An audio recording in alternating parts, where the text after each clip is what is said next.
정말로 이제는요, 우리가 같이 사는 옆집, 앞집, 뒷집, 아랫집 다 믿을 수 없는 사이가 된 겁니까? 손정혜 변호사님. 네, 경북 구미에서 한 원룸에 살던 50대 주부가 갑자기 오전 11시, 그러니까 백주 대낮이죠. 11시에 앞집에 사는 남성이 본인 집으로 이 여성을 납치해서 데리고 갑니다. 흉기로 위협을 하고요. 테이프로 결박을 하는데 굉장히 공포스러운 상황인데 이 남성이 카드 2개, 통장, 휴대폰을 빼앗아서 도망가게 됩니다. 이 여성 다행히 일단 결박된 상태인데 간신히 이 결박을 풀고 도망가는데 여기가 2층이었거든요. 2층에서 뛰어서 탈출을 해서 다행히 큰 상처는 안 입었는데 탈출 과정에서 골절상을 입은 피해는 입었는데요.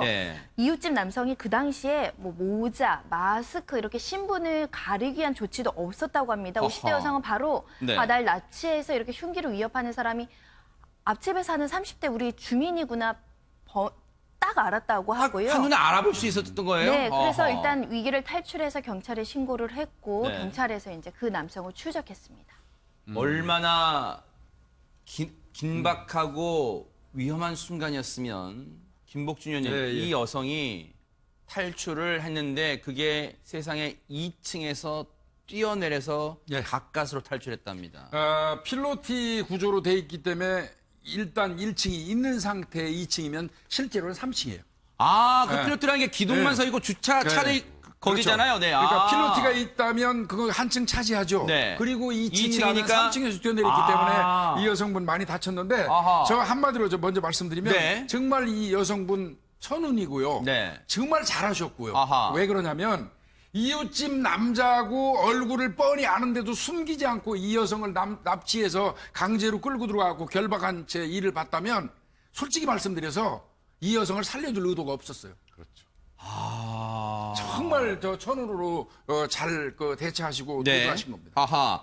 그런데 아직 이 남성을 검거하지 못했습니다. 지금 검거하지 못했고 일단 이 여성분이요 정말 이건 죽을 힘을 다했다고밖에 볼 수 없어요. 그럼요. 정말 죽을 힘을 다해서 그 현장에서 탈출을 해서 극적으로 구조가 됐는데 경찰 얘기 들어보시고 이어가 보도록 하겠습니다.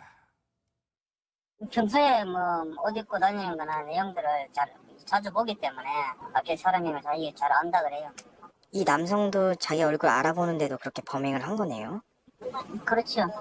문으로 나가면은 누군가 마주치거나 또 다른 위험이 예상되기 때문에 거기서는 자신은 당황스럽고 하니까 최선의 방법이라 생각하고 뛰어내린 것 같아요. 급하고 당황스럽게 하는 것이 이제 우리 확인했습니다. 백성문 변호사님, 이게 정말 당시 상황을 저희가 상상만 해도 소름 끼치고 오싹한 게 이 여성 입장에서는 자신이 사는 층의 높이가 어느 정도 된다는 걸 알 거 아니에요. 그런데도 창문으로 뛰어내릴 수밖에 없었던 그런 상황이었습니다, 지금. 왜 그랬을까요? 그러니까 이분은 사실상 죽음의 공포를 느꼈던 겁니다. 그러니까 아주 간단하게 생각하면 앞집에 사는 누군지 아는 사람이 나를 결박해서 들어가서 신용카드 뺏고 했으면 내가 신고하면 바로 잡히잖아요. 그런 사실상 이거는 일단 뭐 아까 김복준 교수도 말씀하셨던 것처럼 살려둘 의도가 별로 없었다고 보여요. 제가 봐도. 그러면 이 피해 여성도 마찬가지로 그렇게 느꼈을 거고 그런 상황에서 문을 열고 나가다가 이 남자를 만나면 어떻게 되겠어요? 다시 안으로 들어와서 이제 그 다음은 어떻게 될지 모릅니다. 그럼 나갈 수 있는 길은 딱 하나예요. 창문이죠. 근데 이 여성도 여기가 필로티 구조고 2층이지만 실질적으로 3층 정도 높이라는 거 알 거고요. 사람이 가장 공포를 느끼는 높이가 10m 정도예요. 그래요? 3층 높이는 딱. 그 정도예요. 그럼에도 불구하고 거기서 뛰어내렸다라는 건 그런 정도의 죽음의 공포를 느꼈던 거고 이분 입장에서는 이제 그걸 보고 이웃 주민이 이제 추락안전사고 119에 신고를 해준 거 아니겠습니까? 어찌 보면 최대한의 기지를 발휘해서 위기에서 탈출한 거죠. 물론 그 너무 높은 높이에서 떨어졌기 때문에 좀 중상을 입긴 하셨습니다만 그래도 천만다행이라는 생각이 듭니다. 지금 앞서 경찰의 얘기도 들으셨습니다만 평소에 이 앞집에 사는 남자라는 거 어떻게 알았냐면 평소에 옷 입고 다니는 거나 뭐 외형이라는 게 키, 뭐 몸의 뭐 생김 형태, 그리고 얼굴로 될 수 있겠죠. 한눈에 앞집 남자라는 걸 알 수가 있었답니다. 그런데 손정혜 변호사님, 이 피해 여성분의 불안감, 지금 병원 치료를 받고 있습니다만 불안감이 지금도 계속 될 수밖에 없는 게 지금 아직 검거가 안 됐단 말이에요, 지금. 일단 이 남성 추적 중에 있지만 혹여라도 피해 여성 입장에서는 나를 너무 잘 알잖아요. 아하. 앞집 살았고 개인정보도 알고 있고 우편함 속에서 내 개인정보를 봤을 수도 있다라는 그 공포감, 다시 와서 나를 보복할 수도 있다는, 또다시 납치할 수도 있는 불안감이 있기 때문에 굉장히 네. 신변에 대한 어떤 위해가 굉장히 높은 상황으로 보이고요. 네. 그래서 심리치료도 필요하지 않을까 생각도 드는데 네. 첫 번째는 이 남성이 빨리 잡혀야죠. 지금 네. 경찰이 25명을 투입해서 추적 중이라고 하는데 이 지역에 굉장히 오래 살았다고 합니다. 그래서 아하. 지리도 굉장히 잘한다는 것이고요. 네. 아마 도주 경로도 본인이 사전에 철저하게 계획해 놓지 않았을까 싶은데 네. 수사 인력을 더 동원해서라도 빨리 잡는 게 최우선적 아닐까 네. 싶습니다. 김복준 의원님. 예. 이 하루속히 검거가 돼야 되는 이유는 물론 이 여성분 제일 지금 중요하고 공포에 떠는 분은 이 여성분이니까 피해 여성분이, 그리고 이 사건을 접하고 주변의 지금 주민들도 그렇죠. 지금 공포에 떨 수밖에 없기 때문에 경찰이 지금 수사력을 확대해야 됩니다, 지금. 네. 일단은 조금 전에 우리 손 변호사님 말씀하신 것처럼 경찰이 철저한 신변 보호를 해줘야 돼요. 아하.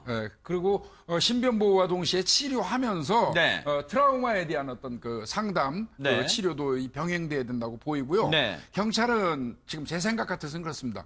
수사에 지장이 없다면 네. 지금 즉시 이 사람은 공개 수배하는 게 맞습니다. 아, 어떤 효과가 있을까요? 만약 공개 수배를 하게 되면 공개 수배를 하면 네. 범인의 입장에서 이 도주를 하는 과정에서 심리적인 압박감이 생성될 것이고요. 아하. 그리고 주변에 다른 사람들이 또 이 범인을 알아야지 위험에서 벗어날 수 있잖아요. 그런 부분 등을 생각해서 만약에 수사를 진행하는 과정에서 네. 지장이 없다면 아하. 저는 공개 수배로 빨리 전환하는 게 그러니까요. 옳다고 봅니다. 예. 지금 김복준 의원님도 재차 강조하셨지만 경찰의 수사에 지장을 주지 않는 범위 내에서라면 범인의 얼굴을 공개하는 것도 한 번쯤은 고려해 볼 만하지 않을까, 이런 제언을 드린 거고요. 사실 허 소장님, 네. 당시에 이 피해 여성이 정말 사력을 다해서 탈출했을 때 이 지나가던 분이 또 즉시 119에 또 신고를 해주셨대요. 정말 이분의 도움도 정말 그쵸. 정말 대단했던 것 하늘이 같습니다. 도와주셨던 것 같아요. 네. 호랑이한테 잡혀가도 정신만 똑바로 차리면 된다. 네. 정말 현명한 용기를 우선 보여주셨고요. 그러죠. 맞아요. 사실 3층 높이에서 떨어질 거라는 것을 그 사람은 상상 못했을 거예요. 그래서 아마 놓고 가셨을 텐데, 네. 놓고 갔을 텐데, 네.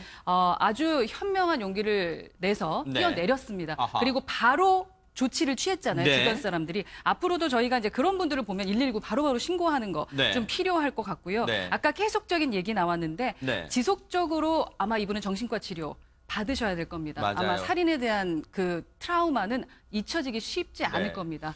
이 부분은요, 뉴스파이터가 이 범인이 검거될 때까지 반드시 추적해서 제일 바라는 건요, 뉴스파이터 방송 직후에 검거됐다는 소식이 들려오기를 기대를 해보겠습니다.